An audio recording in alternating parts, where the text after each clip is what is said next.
The Diary of a Certified Psychopath. Off the crank. Hello, hellos.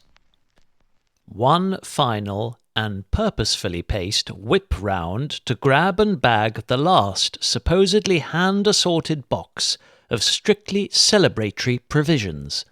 on the night of our planet's most satanic pagan festival,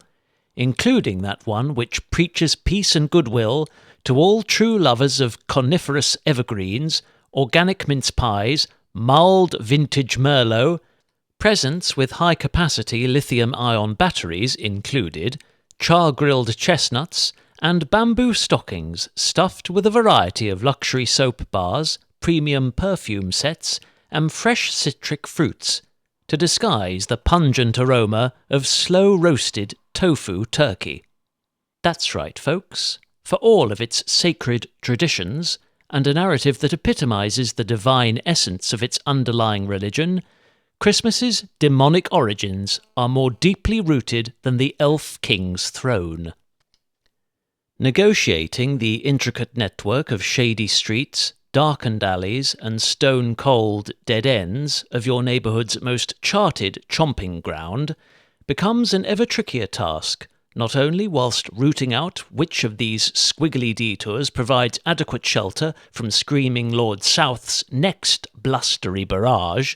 but also trying to keep a discreetly low profile from any organised gangs of juvenile cosplayers, arrayed in fearful fancy dress that appears every razor-sharp claw and blood-stained fang as bone-chilling as the legendary horror icons from which they evolved.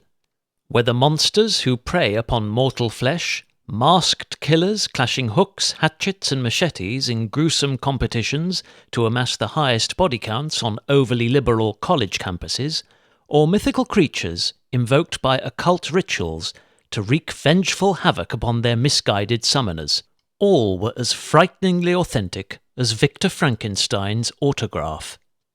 Those with whom I experienced spookily close encounters, or made unannounced visits to our exorcised abode,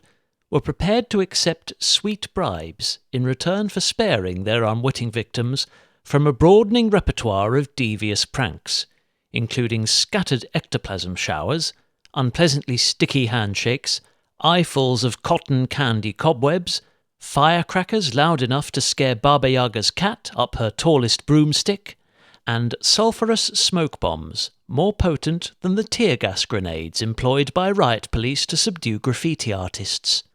Of the miniaturized chocolate-based confectionaries marketed by Mars, Cadbury's and Nestlé under an expanding range of pre-pick-and-mixed products, shortened fudge fingers, dinky dairy milks, toy bounties, tiny Twixes, and super small form factor Snickers bars always prove the most popular amongst our incessantly choosy looters.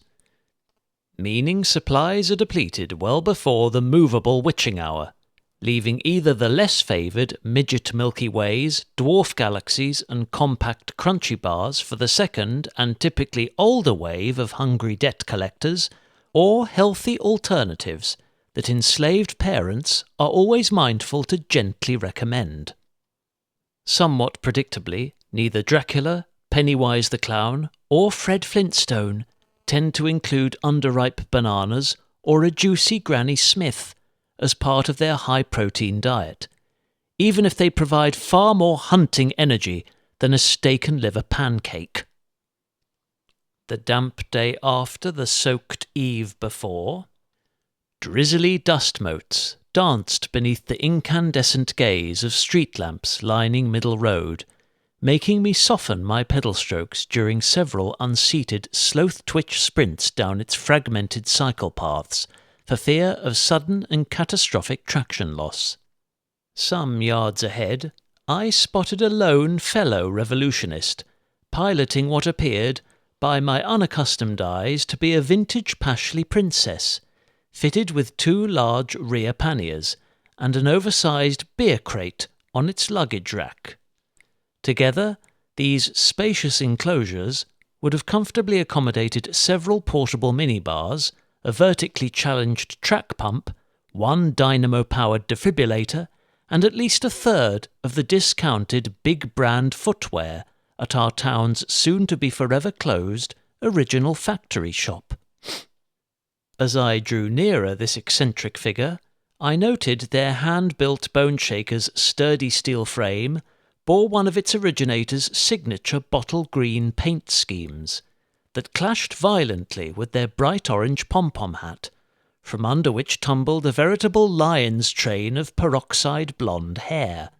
billowing like curtains in a subdued westerly breeze, and almost touching the distressed tan leather of their Brooks Flyer saddle.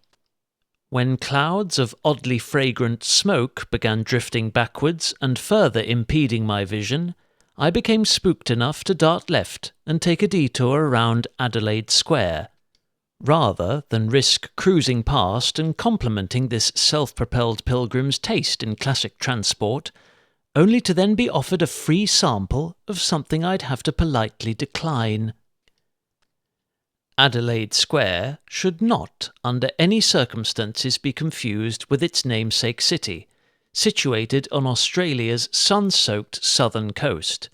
which, aside from being a universally popular training mecca for professional cyclists, host of the UCI's prestigious Tour Down Under road race, and incorporating some of the most hotly contested Strava segments this side of Saturn, also once harboured a challenging street circuit that was centre stage for the nail-biting season finales of numerous Formula One World Motor Racing Championships. By contrast, Shoreham's secluded and casually cultivated cul-de-sac covers roughly 1/3,300th of the land in square kilometres, and is populated by ranks of run-down semi-detached dwellings, many of which appear neglected and have suffered greatly under nature's elemental onslaughts. A significant proportion also feature hijacked shopping trolleys in their front gardens, which are typically used to store pre-loved but unwanted bric-a-brac, long earmarked for curbside collection, and doesn't squeeze into their lofts or garages, whilst rusty satellite dishes stare forlornly from their aerial vantage points on crumbling chimney stacks and below broken gutters, as though begging to be honourably retired after having faithfully facilitated at least 3 decades of multi-screen Sky TV that their owners now receive via full-fibre broadband. Many a heartless soul might classify this innocuous two-cornered crescent as a slum in suburban clothing, unfit for accommodating all but those who might otherwise be compelled to seek concessionary homes from our country's draconian housing association, or on council-funded estates,